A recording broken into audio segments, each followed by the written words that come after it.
قرآن و سنت میں جو جہاد اور قتال کا ذکر ہے وہ ظاہر ہے کہ آپ علیہ السلام کی مبارک زندگی کے ساتھ ہے، اور رسول اللہ کو وحی کی تائید حاصل تھی۔ اس زمانے میں اگر کوئی جہاد اور قتال سے بھاگے گا تو ظاہر ہے وہ تو سورہ توبہ میں واضح آ گیا کہ اسے منافق شمار کیا جائے گا۔ سورۃ النساء کے اندر بھی اگر کوئی ہجرت بھی نہیں کرے گا تو وہ بھی منافق شمار ہوگا۔ لیکن وہ آیات پڑھ کے، جس طرح ہمارے مفتی صاحب نے بھی اس اعلامیے میں سورۃ النساء کی آیت مبارکہ پڑھی یا سورہ التوبہ کی آیات پڑھ کر اس کو آج کے جہاد اور قتال پر لگانا، تو وہ آپ کا فتویٰ تو ضرور ہو سکتا ہے لیکن وہ کوئی قرآن و سنت کا حکم اس اعتبار سے نہیں ہوگا اگر اس کے اوپر کنسنسس نہیں ہوتا۔ کنسنسس ہو جائے تو ٹھیک ہے، آپ کہہ سکتے ہیں کہ یہ اس کے قریب قریب ہے، لیکن اگر دو رائے پائی جاتی ہوں تو وہ فتویٰ ہی شمار ہوگا، اور نہ ان آیات اور احادیث کو پڑھ کے کوئی آج کے کسی مسلمان کو منافق کہہ سکتا ہے، اور نہ ہی ان آیات کی بنیاد کے اوپر کسی شخص کو دھونس اور زبردستی کے ساتھ قتال کے اوپر وہ آمادہ کر سکتا ہے۔ صرف علمی طریقے سے اپنا موقف سامنے رکھ سکتا ہے۔ البتہ ایک چیز جو کنفرم ہے وہ یہ ہے کہ اگر کسی مسلمان حکومت کے اوپر کوئی نان مسلم حملہ کر دے تو وہاں پر جو رہنے والے لوگ ہیں ان کے اوپر جہاد اور قتال پھر اب فرض ہو جائے گا۔ ان کے پاس تو دوسرا چارہ ہی کوئی نہیں ہے نا۔ جس طرح فلسطین کے لوگ ہیں ظلم کی چکی میں پس رہے ہیں، اسرائیل ان کے ساتھ بدماشی والا معاملہ کر رہا ہے، تو ان کے پاس تو کوئی اور چارہ نہیں ہے۔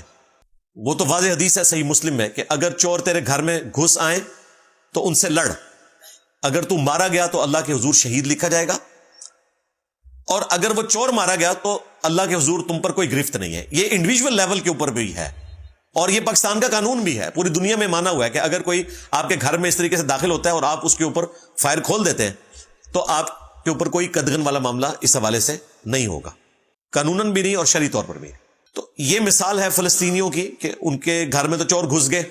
اسی طریقے سے ہمارے پڑوسی ملک افغانستان پہ بھی پہلے رشیا نے حملہ کیا، اس وقت مجاہدین تھے جو امریکہ کی سپورٹ کے ساتھ لڑے اور اللہ تعالیٰ نے انہیں کامیابی دی۔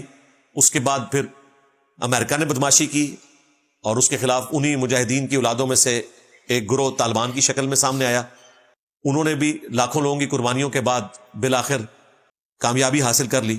تو وہ والا جو جہاد ہے وہ بالکل درست ہے اور وہ واجب ہو جاتا ہے کہ جب آپ کے گھر میں چور گھس آئیں، لیکن اس کی بنیاد کے اوپر جو مسلمان آپس میں ایک دوسرے کا گلا کاٹ رہے ہیں اس کو آپ شرعی جہاد نہیں کہیں گے، الا یہ کہ ریٹ آف دی گورنمنٹ کو اسٹیبلش کرنے کے لیے ریاست کو جو جہاد اور قتال کرنا پڑتا ہے وہ تو شرعی ہوگا۔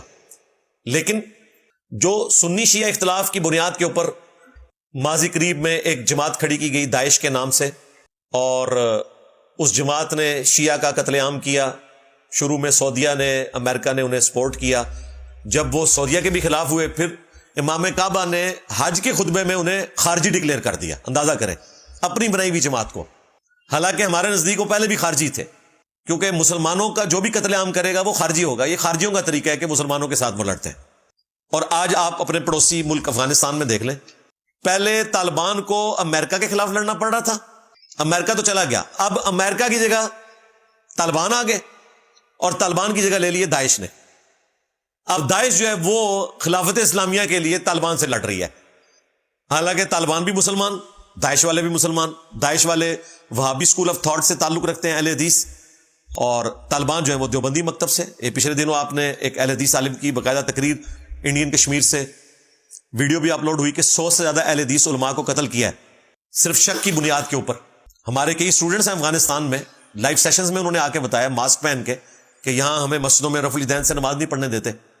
تو اب ان لوگوں کو ہوش کے ناخن لینے چاہیے اور میری ان باتوں کے اوپر تفکر کرنا چاہیے جو میں آپ کو کہتا تھا کہ اگر کسی فرقے کی حکومت آئی تو وہ دوسرے فرقے کو سپیس نہیں دے گا۔ دیوبندیوں کی حکومت آئی ہے، حالانکہ دیوبندی اور اہل حدیث پھر بھی آپس میں قریب ہیں سعودیہ کی وجہ سے، چونکہ فنڈنگ آتی ہے۔ سارا یہ جہاد والا معاملہ اسامہ بن لادن کے پیسے کے اوپر لڑا ملا عمر اور ان کی جماعت نے، اس کے باوجود دیکھیں آج وہ اہل حدیث کو وہاں قتل کر رہے ہیں، سپیس دینے کے لیے تیار نہیں ہے۔ اب آپ ایک لمحے کے لیے سوچیں گے اگر پاکستان میں بریلویوں کی حکومت آ جائے تو دیوبند اور اہل حدیث کے ساتھ کیا ہوگا، شیعہ کے ساتھ کیا ہوگا، آپ سوچ بھی نہیں سکتے۔ تو اللہ نہ کرے کہ اس قسم کی کوئی مذہبی جماعت ہمارے اوپر مسلط ہو جو فرقہ واریت کی بنیاد پہ ہو۔ ہاں اگر جماعت اسلامی کی حکومت آتی ہے، ہماری تو خواہش ہے، ان میں ٹالرنس ہے، ان کی مسجد میں آپ اونچی آمین کہیں، اگرچہ ان کے اپنے امام حنفی ہوتے ہیں لیکن وہ آپ کو کوئی تیکھی نظروں سے بھی نہیں دیکھے گا، رفع الیدین کریں۔ آپ جماعت بھی وہاں کروا لیں، آپ کو کوئی منع نہیں کرے گا. میں کئی بار جماعت اسلامی کی مسجد میں نماز کے لیے گیا ہوں، اور اگر امام نہیں ہے تو انہوں نے مجھے آگے امامت پہ آگے کر دیا، پیچھے بغیر سارے رفع الیدین کے نماز پڑھ رہے ہیں، میں رفع الیدین سے پڑھ رہا ہوں، آمین اونچی کہہ رہا ہوں. فجر کی نماز میں نے کئی دفعہ پڑھائی، کسی کے ماتھے پہ کوئی بل نہیں آیا. تو اس قسم کی اگر کوئی حکومت ہو تو اسے تو ہم سپورٹ کریں گے، لیکن اگر کوئی فرقے کی حکومت ہوگی تو پھر مشکلات کھڑی ہو جائیں گی. اللہ نہ کرے کہ اس قسم کی کوئی حکومت آئے، اور اللہ نہ کرے کہ مسلمان اس قسم کے کسی جہاد کے اندر مبتلا ہو اور وہ اپنے نظام میں یہ سمجھ رہے ہیں کہ وہ اللہ کے لیے لڑ رہے ہیں، جبکہ وہ لڑ رہے ہیں اپنے فرقے کے لیے. سیدھی سی بات ہے. ہاں اسلام کا لیبل ضرور ہے، لیکن وہ بیسیکلی ایک فرقے کی جنگ ہے. اور افغانستان میں تو فرقے کی جنگ بھی نہیں تھی، بیسیکلی تو ایک پشتون موومنٹ تھی جس کو حکومت مل گئی.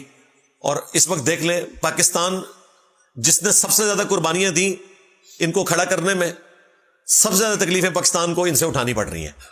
اور اس کی وجہ سے یہاں پہ پھر آپ کو پتہ ہے وہ ٹی ٹی پی والا فیکٹر بھی سامنے آ گیا، اور آج کل افغان مہاجرین والا بھی سلسلہ شروع ہوا. تو ایک کھینچا تانی کی صورتحال جو ہے وہ جاری ہے. اللہ تعالیٰ مسلمانوں کے لیے بہتری والا معاملہ کرے.